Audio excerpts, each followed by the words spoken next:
Chapter 3 Flying Breakfast. Benjamin, the boy who lived on an island on a lake below a mountain, woke up to the sound of a busy kitchen. He could hear the clang of pans, the scraping of cooking utensils, and the sweet humming of his mother. Benjamin sprang out of bed. His mother's cooking was always good, but this morning was extra special. Benjamin smelt bacon, and that meant there might be biscuits and gravy. Sure enough, as Benjamin entered the kitchen, he saw a pan of biscuits and a kettle of gravy simmering beside the fire. "Good morning, baby boy," his mother said, somewhat musically. Benjamin ran, hugged his mother, and reached for a biscuit. "Hey there, not yet. You have chores to do before breakfast, young man." Oh, of course he had chores to do. Benjamin always seemed to forget about those in the morning. He laughed. "Okay, Mom, but once I'm finished, can I have biscuits and gravy?" She said, "Yes," and Benjamin ran out of the room. He did manage to grab a handful of bacon on the way out of the door. He had one piece for himself, and when he met them outside, he gave Mr. Cat and Red Fox the rest. "Thank you, as always," Red Fox said, as he ate the bacon and trotted back towards the woods. Mr. Cat said, "Where are we going to play today?" "Good morning, Mr. Cat. We will have to play later. I need to do my chores so that I can eat biscuits and gravy." Mr. Cat licked his paws clean. "I think I might take a nap. I shall find you when I wake up." Benjamin grabbed a wooden bucket and walked to the lake. The sun was already bright and warm. Mr. Frog sat on a stone next to the lake, and Mr. Frog croaked out a "hello" before hopping into the water. Benjamin filled the bucket with water and started back towards the house when a shadow passed before Benjamin on the ground. He looked up to see a giant bird. The bird swooped down to the lake, skimming the surface, and caught a fish right out of the water. Benjamin was amazed. Almost without thinking, he yelled out, "Hey there, Mr. Bird! Would you come say hello?" At first, Benjamin thought the bird did not hear him, but the great bird made a big loop in the air and with a flap of its wings zoomed towards Benjamin. Benjamin dropped the bucket of water and fell to the ground, but the great bird landed gracefully next to him. "It is Miss Bird to you, and if you must know, I'm not just a bird, but I am an eagle. So you can call me Miss Eagle." Benjamin got up and brushed the dirt and sand from his hands. The great eagle stood as tall as Benjamin and had beautiful golden feathers. "Hello, Miss Eagle." Benjamin struggled to say the word eagle, a new word. "You caught a fish right out of the water. Sometimes it takes my father all day to catch a fish." "That's to be expected. Your father doesn't have wings," Miss Eagle replied proudly. "My name is Benjamin, and it's very nice to meet you," Benjamin said as his stomach growled, and he remembered he still had chores to do. However, for the moment, he was too curious to walk away from this great eagle.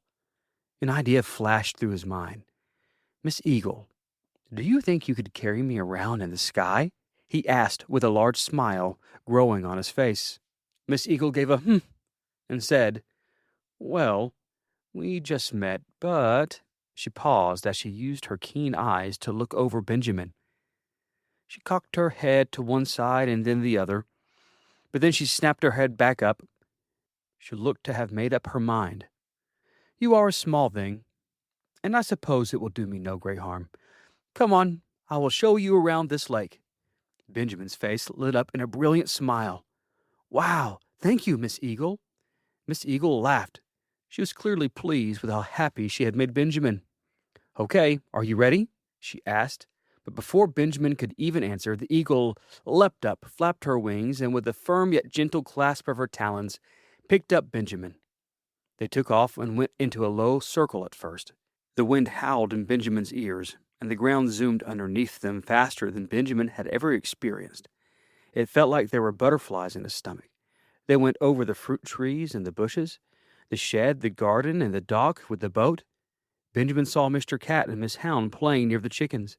White smoke rose from the kitchen chimney, and they flew right through it, leaving it swirling behind them.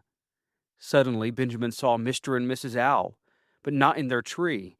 They were right next to Benjamin in the air. They had not noticed Benjamin and Miss Eagle yet. "Hello and good morning, Mr. and Mrs. Owl," Benjamin yelled. Mr. and Mrs. Owl's feathers ruffled in surprise, and they nearly fell out of the air. Benjamin and Miss Eagle laughed. "Who there, young Benjamin? Your mother will not be pleased if she finds you out and about like this," Mrs. Owl said worryingly.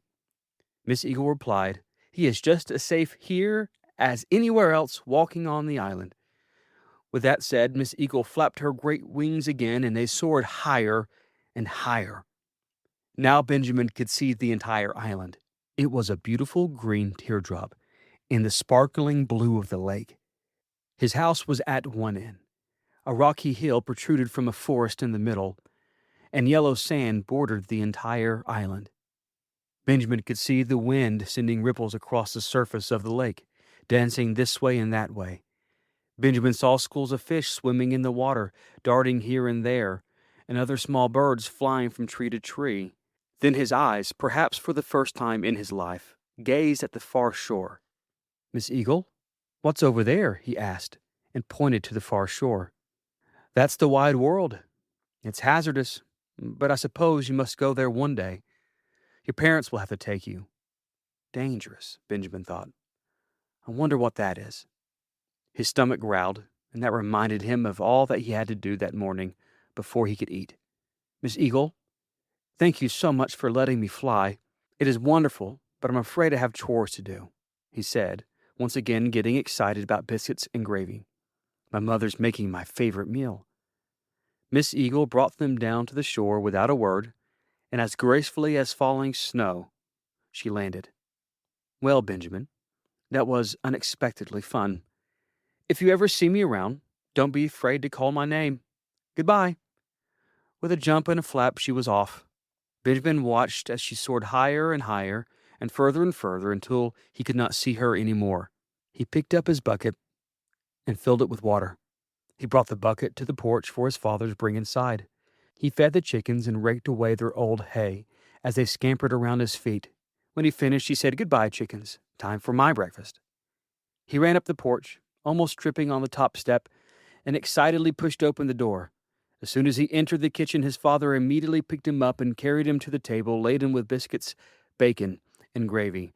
It was, in fact, a very excellent breakfast, and no crumb was left when they had finished. What a wonderful morning, he thought. I wonder what the rest of the day will be like. Thanks for listening.